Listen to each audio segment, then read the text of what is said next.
Bismillahirrahmanirrahim. Assalamualaikum warahmatullahi wabarakatuh.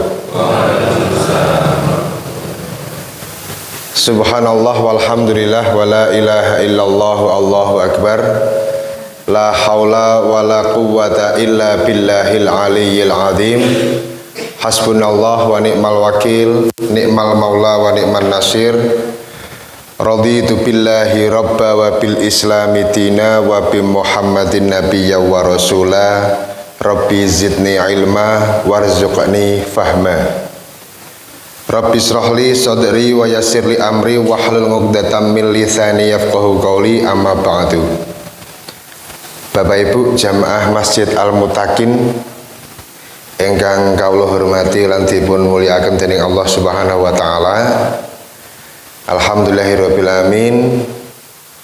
Sholawat lan salam mugi tansah dherekaken dumateng junjungan Nabi Agung Muhammad sallallahu alaihi wasallam.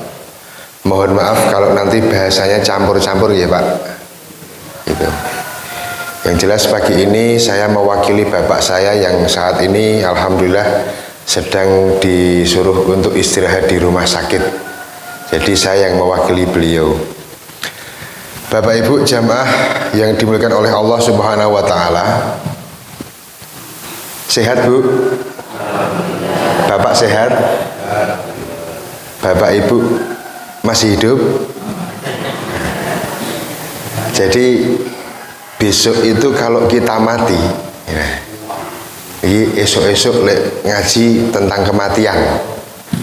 Besok itu kalau kita mati, tatkala kita mati benar-benar mati dijabut nyawanya oleh malaikat Israel, sampai nanti waktunya kita dimandikan, itu sampai waktunya nanti kita dikafani, kemudian disolatkan, kemudian dikubur, itu kita seakan-akan seperti orang bermimpi, kados wong ngimpi. Jadi kita bisa melihat orang-orang yang kita tinggalkan itu menangisi kita, yang menangisi ya. Nek sing syukuran nggih enten, alhamdulillah mati ora sida ngerepoti, itu juga ada. Karena saya pernah mengalami suatu hal, kejadian itu di daerah Jogja juga. Itu orangnya meninggal tapi keluarganya bersyukur, karena memang selama hidupnya itu penuh dengan kejahatan, sampai akhirnya keluarganya sudah menyerah seperti itu. Nah, kalau kita mati nanti itu seakan-akan sedang bermimpi. Kita bisa melihat pasangan kita menangis, kita bisa melihat anak-anak kita menangis, kita bisa melihat saudara kita menangis, tetangga kita menangis dan sebagainya, kita bisa melihat. Dalam ketakutan kita, karena kita memanggil mereka itu, mereka tidak ada yang menoleh. Ora ono sing gagas arep nyelukke bojone, bojone malah ming tangisan. Arep nyelukke anake, anake ya ming tangisan. Seperti itu. Krungu wae ora, apa meneh kok dadak gagas. Sampai bingung jenazah itu. Akhirnya apa yang dia panggil? Ya Allah, ampunilah dosa-dosaku. Akhirnya yang dipanggil cuman Allah. Kembali lagi kepada Allah. Terus bagaimana konsepnya dengan hadis yang mengatakan idza matabnu adama in qata amalihi illa min salasin, sedekah jariyah, ilmu yang bermanfaat, kemudian anak-anak soleh yang mendoakan, itu nanti ada tahapan-tahapannya.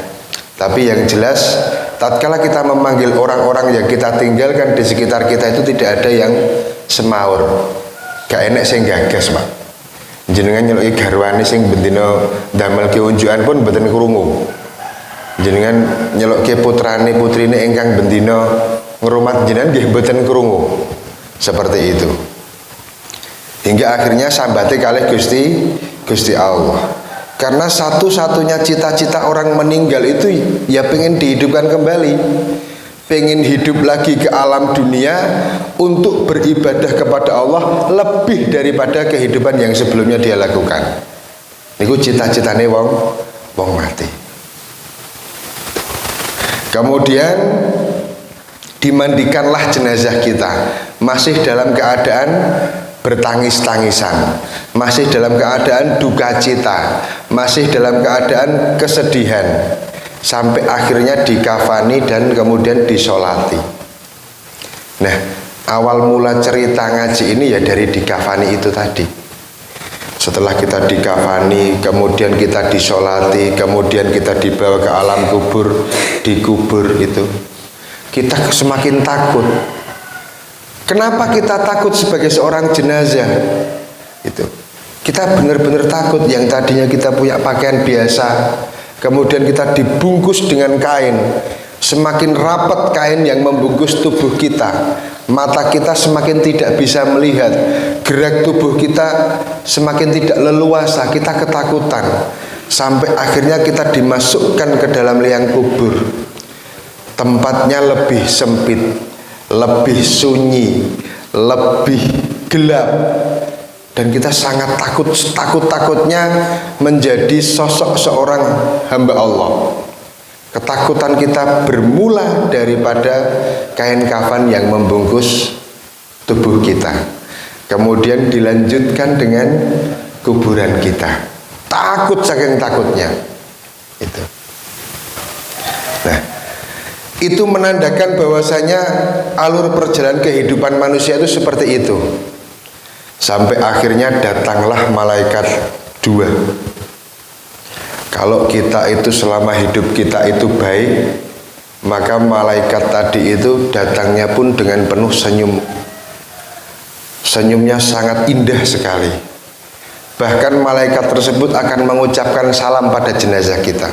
Assalamualaikum ya ahlal kubur, assalamualaikum ya ahlad diyar, dan sebagainya. Kita menjawabnya masih dalam keadaan takut.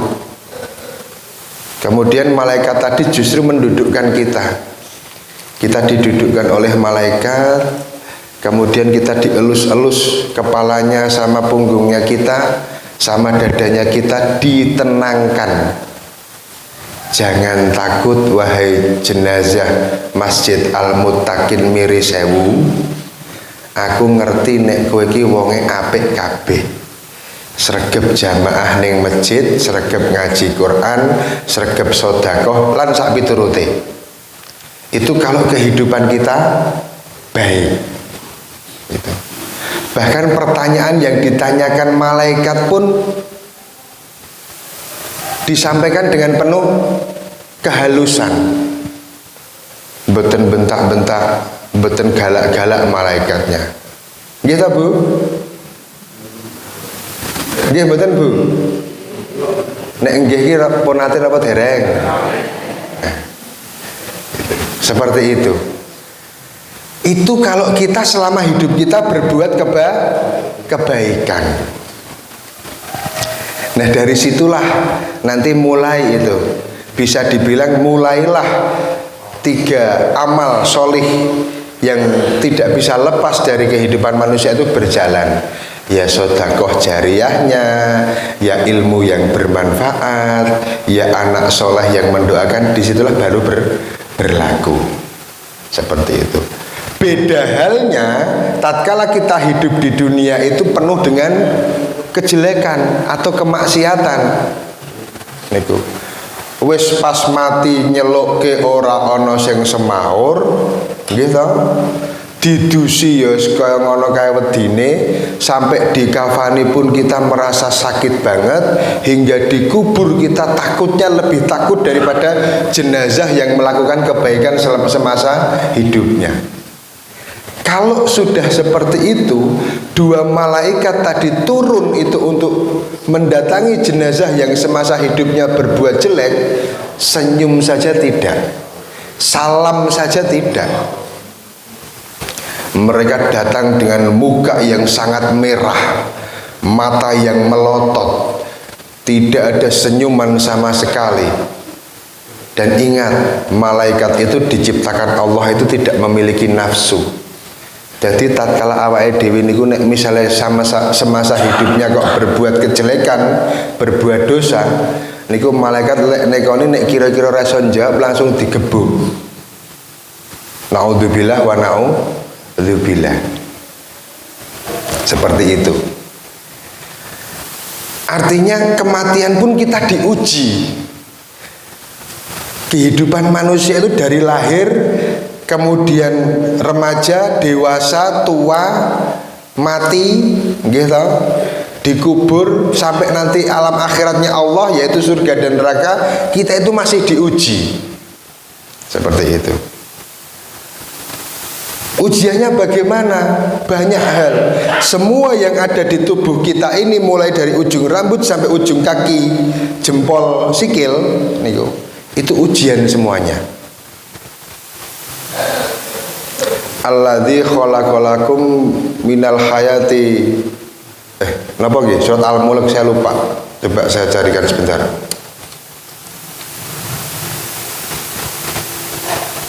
Bahwasanya Allah Subhanahu wa taala yang menciptakan kehidupan dan kematian itu hanya untuk menguji hambanya.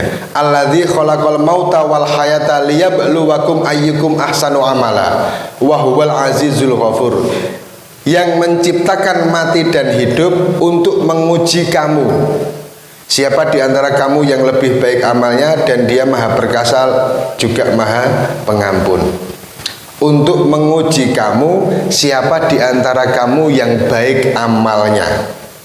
Itu. Jadi kita hidup diuji, mati pun diuji. Bagaimana kita mengetahui amal kita baik atau tidak? Nek misalnya tesih urip ngeten niki gampang lek nilai. Tatkala kita menjalankan perintah Allah, sholat berjamaah, kemudian infak sedekah, kemudian zakat dan sebagainya, itu insya Allah sudah tercatat dengan amal kebaikan. Itu. Nah, tadi saat jenazah tadi itu dikafani, begitu kain kafan itu sudah membalut tubuhnya sebelah kanan, kemudian sebelah kiri, kemudian ditali dari atas kepala sampai di bawah kaki kita, ada satu cahaya yang letaknya sangat dekat-dekat dengan kita antara leher dengan kain kafan.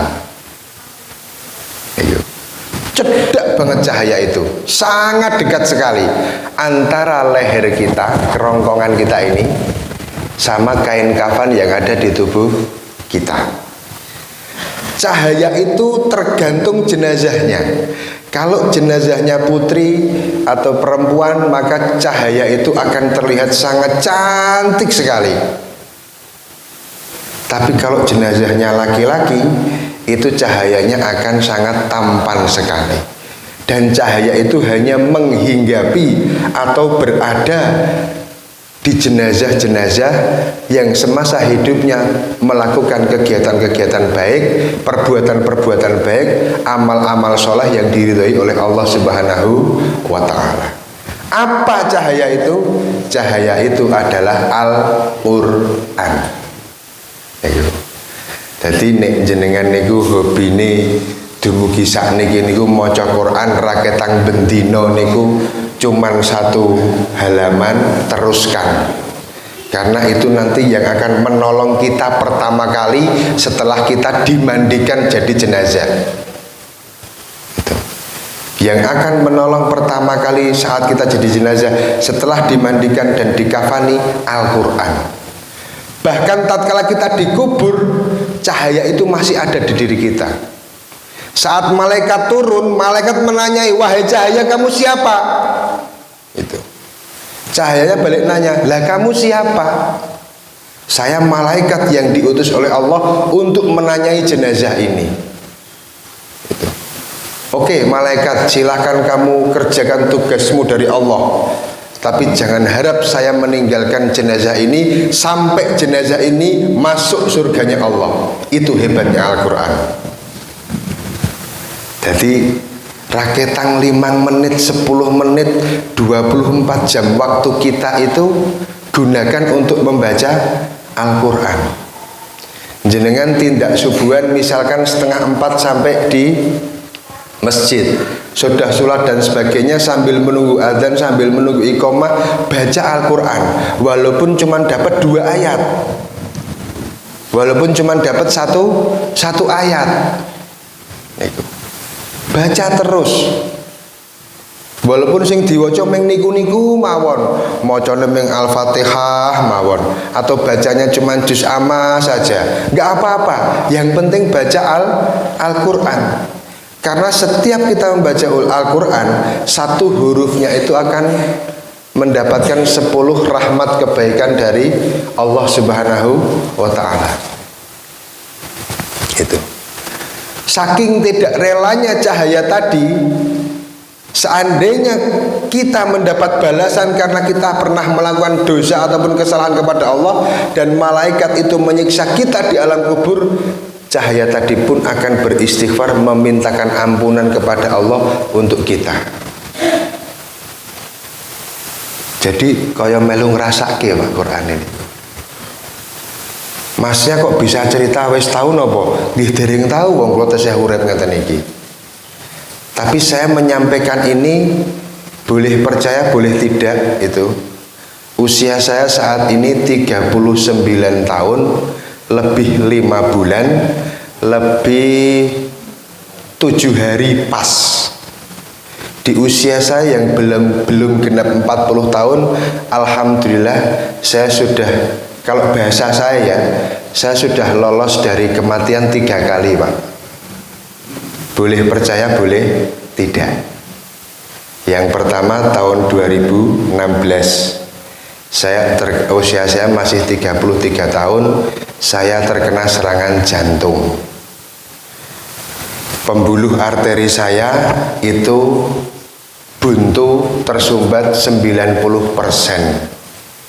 Jenengan bayangke nek selang sak meter kok bumpete ming sithik we nggo nyirami pun mboten sekeca to Bu. Ha niku selang sak meter sing bumpet 90 cm. Alhamdulillah Allah masih memberikan kasih sayangnya kepada saya, masih cinta kepada saya. Ujian memang sakit saya, tapi sebetulnya Allah sedang menunjukkan kasih sayangnya kepada saya. Alhamdulillah selamat. 2019 itu saya kecelakaan yang sangat fatal sekali, dan kecelakaannya tidak di Indonesia tapi di negara Arab Saudi. 2018 saya masih berkomunikasi dengan Pak Yuli di sana. Itu 2019 saya kecelakaan. Itu di sana itu kalau naik kendaraan, naik mobil nggak ada yang pelan, semuanya kenceng-kenceng semuanya. Bahkan saya dikeluarkan dari jok kemudi saya atau jok sopir saya itu membutuhkan waktu kurang lebih 3 jam, dan tidak ada satupun kulit saya yang tergores, tidak ada satupun baju saya yang rusak atau sobek. Alhamdulillah selamat. Itu yang terakhir tahun 2022 ini belum berakhir, ini masih bulan November. Kejadiannya puasa kemarin, baru beberapa bulan yang lalu, baru seminggu dapat puasa, alhamdulillah saya terkena stroke. Tubuh kiri saya tidak berfungsi, alias mati setengah. Nyekeli mic ngeten iki nggih mboten saged. Makan tidak bisa, bicara tidak bisa, jalan tidak bisa. Alhamdulillah pagi ini saya bisa duduk di sini di hadapan Bapak Ibu semua. Saya bisa nyetir mobil sendiri, saya bisa mic pakai tangan kiri. Itu.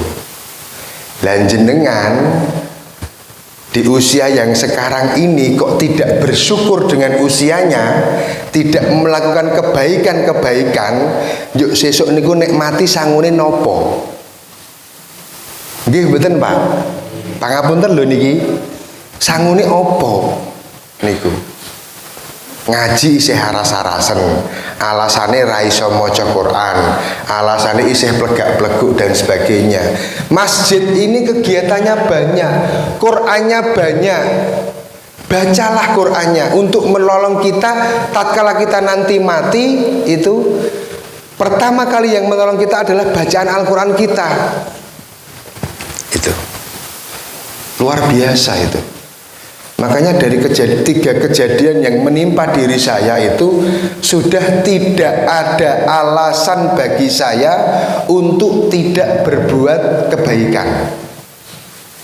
Gitu. Jadi di sisa waktu umur kita ini, kulo panjenengan yang sepuh-sepuh, yang setengah sepuh, yang masih muda itu tetap berbuat kebaikan. Jangan pernah berhenti berbuat baik kepada siapapun, dalam bentuk apapun, dalam kondisi apapun. Terus berbuat baik. Jangan pernah bosan. Karena saya sendiri nggak tahu, Pak. Bareng ngaji ini kalau mangke tesih selamat napa mboten kula mboten ngertos. Gitu.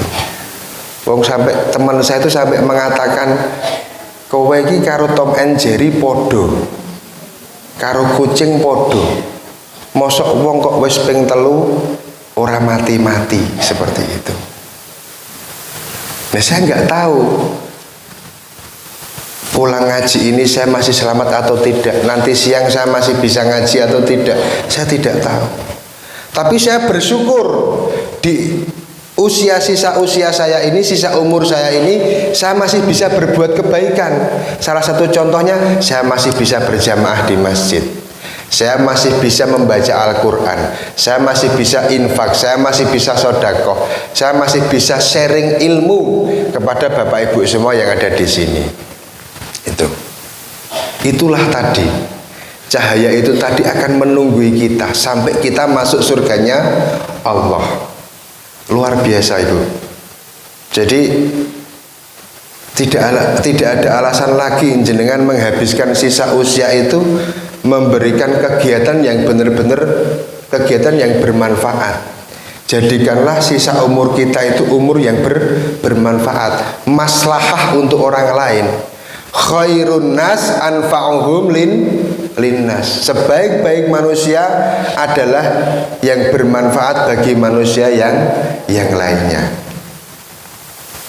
Tapi ampun mantuk-mantuk tok lho Pak, Ibu. Niku nek ngaji niku jangan hanya didengarkan, tapi juga diamalkan. Pun diamalke dereng mantap banget kita bareng nyeruput teh panas yuk mantap belum seperti itu. Diamalkan, ambil pelajaran dari penceramah yang sedang ngaji. Ada kejadian apa di balik itu, ada peristiwa apa di balik itu, asbabun nuzulnya penceramah itu memberikan ilmu kepada kita, kita pelajari hikmahnya. Seperti itu. Oh iya, contoh saat ini, oh ada pelajaran seperti amalkan. Karena kita nggak tahu Allah itu akan mengambil kita itu kapan, kita nggak tahu. Dan jangan sampai Allah itu memanggil kita atau mengambil kita sedang dalam keadaan tidak berbuat baik. Na'udzubillah wa na'udzubillah. Itu. Perbuatan tidak baik itu apa saja? Perbuatan tidak baik yang bisa menghantarkan kita kepada nerakanya Allah, pertama kali itu dalam tubuh manusia berawal dari mulut atau lisan. Napa contone? Rasan. Ning sakniki pun beda. Jenenge uduk rasan. Ghibah hasanah. Ghibah syariah. Niku alasane. Arep ning ndi bune? Arep PKK. Arep arisan. Rasah engko nek mung rasan-rasan tanggane, mboten kok Pak, wong sakniki acarane niku bar arisan terus ghibah syariah. Padha mawon niku. Itu sama saja. Berawal dari mulut itu yang akan menghantarkan kita kepada nerakanya Allah. Jagalah lisan kita dengan kebaikan, dengan kita terus beristighfar, dengan kita menyebut asma Allah, dengan kita membaca ayat-ayat Allah dan sebagainya. Bapak Ibu, ada kabar dari Al-Quran, cerita dari Al-Quran bahwasanya penghuni neraka itu kebanyakan jin dan manusia. Lalu jin dan manusia yang seperti apa? Jin dan manusia yang punya hati tetapi tidak pernah merasakan keagungan daripada ayat-ayat Allah. Artinya apa? Tidak mantap dengan Al-Quran. Bahwasanya Al-Quran itu diturunkan selain sebagai petunjuk bagi manusia, juga sebagai obat dari seluruh penyakit yang ada di dalam dada. Itu. Tapi hati kita tidak tergerak untuk ke situ. Kemudian jin dan manusia yang bagaimana? Jin dan manusia yang mempunyai mata tetapi matanya tidak digunakan untuk melihat tanda-tanda kebesaran dan kekuasaan Allah. Lalu jin dan manusia yang bagaimana? Jin dan manusia yang mempunyai telinga tetapi tidak digunakan untuk mendengarkan ayat-ayat Allah. Jin dan manusia yang bagaimana? Jin dan manusia yang mempunyai lisan ataupun mulut tetapi tidak pernah digunakan untuk mengucapkan ataupun membaca ayat-ayat Allah. Sampai itu baru di muka saja, belum tangan, belum kaki, belum perut dan sebagainya, itu belum. Dan itu semuanya ujian. Itu. Jadi kalau kita itu mau belajar bagaimana konsep berislam dan beriman, dari surat Al-Fatihah ayat 1 sampai ayat 7 itu sudah selesai, Bu. Itu. Kita pasti akan takut, benar-benar takut dengan yang namanya laknat ataupun siksaan dari Allah, baik di dunia ataupun di neraka ataupun di alam kubur. Itu. Jadi gunakanlah. Al-Quran sudah bercerita, wahai manusia, penghuni neraka itu kebanyakan adalah jin dan manusia. Maka gunakanlah hatimu untuk mengagungkan, mengagumi, meyakini daripada Allah dan ayat-ayat Allah. Wahai manusia, penghuni neraka itu kebanyakan jin dan manusia. Maka gunakanlah matamu, telingamu, mulutmu untuk mengagungkan ayat-ayat Allah dan melihat kebesaran serta tanda-tanda kekuasaan Allah. Sudah di surat Al-Fatihah sudah selesai itu. Dari mulai Bismillahirrahmanirrahim sampai ghairil maghdubi alaihim waladdallin, ada semuanya di situ. Seperti itu. Paham nggih, Bu nggih? Ngantuk nggih? Bar subuh niku penake niku jan mancal kemul, Bu. Itu. Ya, itulah tadi cerita tentang kematian. Lalu bagaimana dengan orang-orang yang berbuat tidak baik, berbuat maksiat, berbuat dosa kepada Allah? Yaitu tadi, cita-cita seorang jenazah tatkala sudah dikubur dengan segala ketakutannya, baik jenazah itu jenazah yang hidupnya baik ataupun hidupnya itu penuh maksiat, sama saja takutnya. Walaupun kita orang baik, kita mengalami ketakutan di dalam alam kubur itu, tingkatannya takutnya adalah tingkatan takut tertinggi sebagai makhluk Allah. Itu yang orang hidupnya baik. Coba kalau orang itu semasa hidupnya bermaksiat, selalu berdosa, kemudian dikubur, saya nggak bisa membayangkan takutnya akan seperti apa. Sedangkan malaikat itu perintahnya Allah simpel, tekoni reson jawab gebuk pun bar selesai, Pak.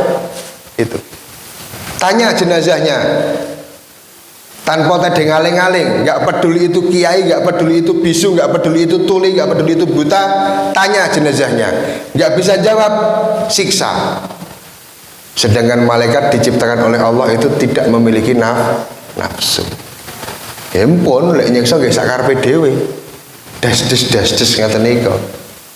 Pun nate napa Mas? Dereng, Bu. Namung maca critane teng Quran ngeten niku. Seperti itu. Jadi pelajaran yang berharga Bapak Ibu semua yang dirahmati oleh Allah dan dimuliakan oleh Allah. Di sisa umur kita, di sisa usia kita selalu berdoa. Bukan tidak boleh, bukan saya melarang. Alangkah lebih baiknya jika kita berdoa kepada Allah tidak meminta umur yang panjang, tetapi meminta umur yang berhak, yang berkah, dan umur yang bisa untuk bermaslahah kepada orang lain. khairun nas anfa'uhum linnas. Nek awake dhewe niku rumangsa durung dadi wong apik, mulai hari ini pastikan kita selalu berbuat baik. Kalau selama ini kita penuh dosa dengan keluarga kita, anak kita, istri kita, orang tua kita, istighfar sebanyak-banyaknya. Itu. Nek perlu nek teng masjid niku anak-anaknya dijak. Masih kecil-kecil seperti ini diajak. Gitu. Enggak apa-apa. Takmir pun jangan melarang seandainya ada anak kecil di masjid yang kemudian teriak-teriak atau nangis. Itu. Justru itu lebih bagus dibanding seandainya masjid itu tidak ada suara anak kecil. Gitu. Bangunkan subuh itu anak-anak. Paksa ke masjid, karena kita memaksa demi kebaikan. Tidak apa-apa sambil ngantuk-ngantuk mboten napa-napa. Ben masjidnya gayeng. Itu. Jangan kemudian sama anak-anak kita, wah masakake isih bocah ben turu. Itu baru sama anak-anak yang sedang tidur. Kita pun tidak peduli. Bahkan di hidupnya, tatkala melek, tatkala sadar, kita pun juga kadang-kadang tidak peduli. Buktinya apa? Tatkala anak pulang sekolah, tatkala anak pulang kuliah, tatkala anak pulang kerja, kita introspeksi. Pernah nggak kita menanyakan anak kita, nduk, wes sholat apa durung? Rata-rata yang ditanyakan, piye lek sekolah mau, piye lek lomba mau, piye lek kuliah mau, piye lek nyambut gawe dan sebagainya. Nggih mboten, Bu? Jujur mboten apa-apa, Bu. Itu. Coba mereka pulang kerja, pulang kuliah, pulang sekolah, pulang bermain, tanyakan, "Le, nduk, nak, wis salat apa durung?" Itu keren. Dibandingkan kita bertanya, "Dolan ning ndi? Yuk lek sekolah piye? Ana PR pora? Iso nggarap ora ujiane?" Boleh menanyakan itu, tapi yang pertama kali kita tanyakan sholatnya dulu. Dari kecil kita didik anak-anak kita jangan sampai meninggalkan sholat. Karena kita nggak tahu anak-anak kita itu besok tatkala kita meninggal itu seperti apa, nggak tahu. Di lingkungan sekitar kita di Indonesia ini banyak orang tuanya meninggal baru selesai dikafani anak-anaknya wis kerengan. Itu banyak. Bahkan orang tuanya dua-duanya meninggal sampai saat ini yang berantem gara-gara harta tinggalan orang tua itu juga banyak. Bahkan sampai dibawa mati lek kerengan itu, Pak. Mbak Yu karo Adi kerengan rebutan warisan sampai digawa mati. Naudzubillah wa naudzubillah. Wong ra urungo yo sing ditinggali ming sawah 5.000 meter ning ra urungo yo basan mati ming pinten meter, Pak? 2 meter kali 1 meter. Kan tidak sebanding seperti itu. Yang masih punya kesalahan dengan saudaranya, segera minta maaf, ikhlaskan hati. Hidup itu harus dengan banyak hati. Hati yang ikhlas, hati yang syukur, hati yang sabar, hati yang istiqomah, hati yang memaafkan, hati yang minta maaf dan lain sebagainya. Banyak banget. Gitu. Mboten sah rumangsa kita itu yang paling bisa. Jangan pernah merasa kita itu yang paling hebat. Ingat, kita itu sedang diuji oleh Allah. Allah memang menguji hambanya sesuai dengan kemampuannya. Tetapi kita sebagai manusia kadang-kadang terlena dengan kehidupan yang kita jalani saat ini. Wis sugih, lali karo zakat. Itu. Dan sebagainya. Isih rodok sugih niku wis sombong karo tangga teparo. Isih melarat niku ya ora gelem ngibadah karo Gusti Allah. Banyak kejadian seperti itu. Makanya jangan Jangan sampai nanti tatkala kita mati itu benar-benar kita tidak ada temennya. Artinya teman di sini itu nggak ada yang menolong kita. Berbuatlah kebaikan di sisa usia kita ini agar tatkala nanti kita meninggal dunia itu mereka benar-benar sebagai penolong pertama kita untuk menghadap pertanyaan malaikat yang diutus oleh Allah Subhanahu wa taala. Yang menolong memang tetap Allah. Allah itu Maha Penolong. Itu. Dan kita harus yakin bahwasanya segala sesuatu yang kita hadapi di dunia ini hanya pantas kita sambatkan atau pantas kita keluhkan kepada Allah Subhanahu wa taala. Itu. Enggak ada istilahnya mbah dukun, paranormal, orang pintar, setengah pintar, enggak ada, Bu. Itu. Karena jelas di Al-Fatihah ayat kelima, iyyaka na'budu wa iyyaka nasta'in. Hanya kepadamulah kami menyembah dan hanya kepadamulah kami minta pertolongan. Dan hanya Allah yang bisa menolong kita, bukan dukun, bukan paranormal ataupun yang lain sebagainya. Orang pintar dan lain sebagainya. Wah, teng riko-riko ampuh ya Mas. Lek nambani penyakit nganggo endok Jowo misalkan. Ini cuma misalkan lho Bu. Makanya endok Jowo ramari wonge njaluk meneh. Wah niki sing ngirimi penyakit kurang anu ampuh banget. Sesuk mriki melih nggawa pitik ireng gitu. Kok rung mari meneh niku. Kok gawe odo-odo meneh. Wah niki ternyata sing ngirim penyakit jenengan niku ampuh banget. Niki salah satunya kudu nganggo wedhus. Niku. Lah lek kondo wong pinter gitu. Wong pinter kok kalah. Niku. Padahal setahu saya satu-satunya orang pintar di dunia ini itu cuma orang pintar yang minum tolak angin. Laras nggih Pak nggih? Kan iklannya jelas, orang pintar minum tolak angin. Itu. Jadi kita jangan percaya sama hal seperti itu, jangan percaya. Quran, kembali lagi ke Quran. Kelar itu. Raketang sedino namung 1 ayat, 2 ayat, 3 ayat gak apa-apa. Yang penting kembali ke Quran. Biasakan kehidupan kita itu 24 jam, paling tidak 5-10 menit sobone kalau Quran. Ampun meng TV wae, ampun meng YouTube wae. Iku.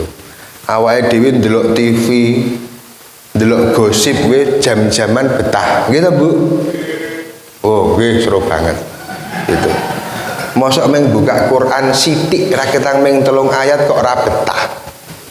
Itu. Kembali ke Quran. Anak-anak pun seperti itu. Kita masih punya anak walaupun sudah dewasa, walaupun sudah remaja, walaupun sudah menikah, bahkan kita punya cucu. Jangan hanya cucunya, anaknya tetap kita ajak untuk berbuat baik. Kembali ke kebaikan.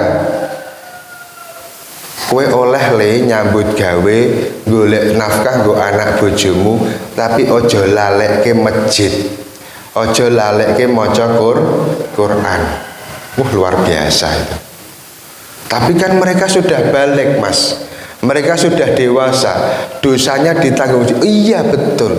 Tapi sebagai orang tua, saya yakin rasa cinta kasih sayang kepada anaknya pasti masih tinggi. Iya betul Bu.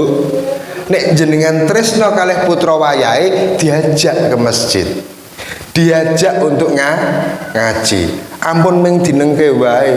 Apalagi sampai kita sebagai orang tua, kita tidak tahu anak kita itu masih sholat atau tidak, kita tidak tahu. Naudzubillah min dzalik. Tanyakan anaknya masih sholat atau tidak, masih ngaji Quran atau tidak. Penting itu. Karena itu juga nanti akan kita pertanggungjawabkan di hadapan Allah. Bagaimana kamu sebagai manusia, warga Kemiri Sewu, jamaah Masjid Al Muttaqin, biyen lek mun didik anak-anakmu kaya ngopo? Itu akan dipertanggungjawabkan.